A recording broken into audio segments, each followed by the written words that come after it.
rally to exercise his constitutional right to free speech, so he would not have to use his right to bear arms. The event remained peaceful, and police made no arrests despite protesters' outright violations of the governor's orders. By then, 35 Mainers had died of the virus, and 875 had tested positive out of a population of 1.34 million. Nearly 5 weeks had passed since Maine had confirmed its first case of COVID-19. A naval reservist in her 50s had tested positive after returning from duty in Italy. And 3 days later, on March 15th, Governor Mills had declared a civil state of emergency. That designation had brought the state to highest alert and allowed the governor to deploy all available state resources and take every action she reasonably deems necessary to protect her constituents. She had since drawn both scorn and praise for her use of dozens of executive orders to manage the crisis, including the stay-at-home order that barred most public interaction. She'd used other orders to deal quickly with issues that arose because of the restrictions, ranging from expiring driver's licenses and contact lens prescriptions to unlawful evictions. The owners of 2 gun stores were among the first to object to business closures, as the governor noted in her journal on the last weekend in March. They had complained that I'd shut them down so people can't buy guns, she wrote on Saturday. At 9:45 that night, some state lawmakers joined the outcry. The Senate Republican leaders send me a letter demanding that I stop closing gun stores. Jesus, of course, it's an election year. How could I possibly forget that?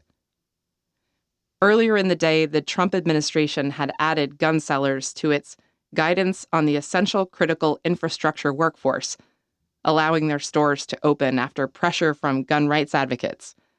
The Mills administration was compelled to do the same in Maine. Pawn shops and auto dealers were next to criticize the governor's orders. Sheesh, who knew all these folks were so essential, she wrote. In Italy, meanwhile, 10,000 people have died. Surreal.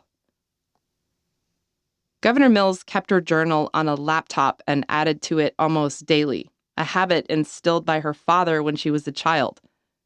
He prioritized integrity and character building, she explained. When I was 5 years old, I had a newspaper route, and at night I kept a journal, even though I couldn't write very well. As governor, she still made her entries at night, after dinner and several more hours of work. She rarely went to sleep before midnight, especially during the pandemic. Shortly after the gun store controversy, she wrote that she'd spent pretty much all day on drafting a new executive order about travel. She was trying so hard in each of these actions to find that careful balance between certain constitutional rights and the exigent need to keep people apart and in virtual solitude, isolation. She compared the crisis to a hurricane with no wind, a flood with no water, lamenting that there was no playbook for a pandemic, no virus crisis for dummies instruction manual. Her administration was working this day by day, hour by hour, in the very best way we know how, and with the best scientific, medical information and wise counsel available. A former state senator reinforced that dynamic publicly and eloquently in a Maine newspaper opinion column later that month. Jill Goldthwait, who was also a retired nurse, noted that the governor's resources for managing the pandemic were not insignificant, including her cabinet, the nation's other governors, and federal authorities.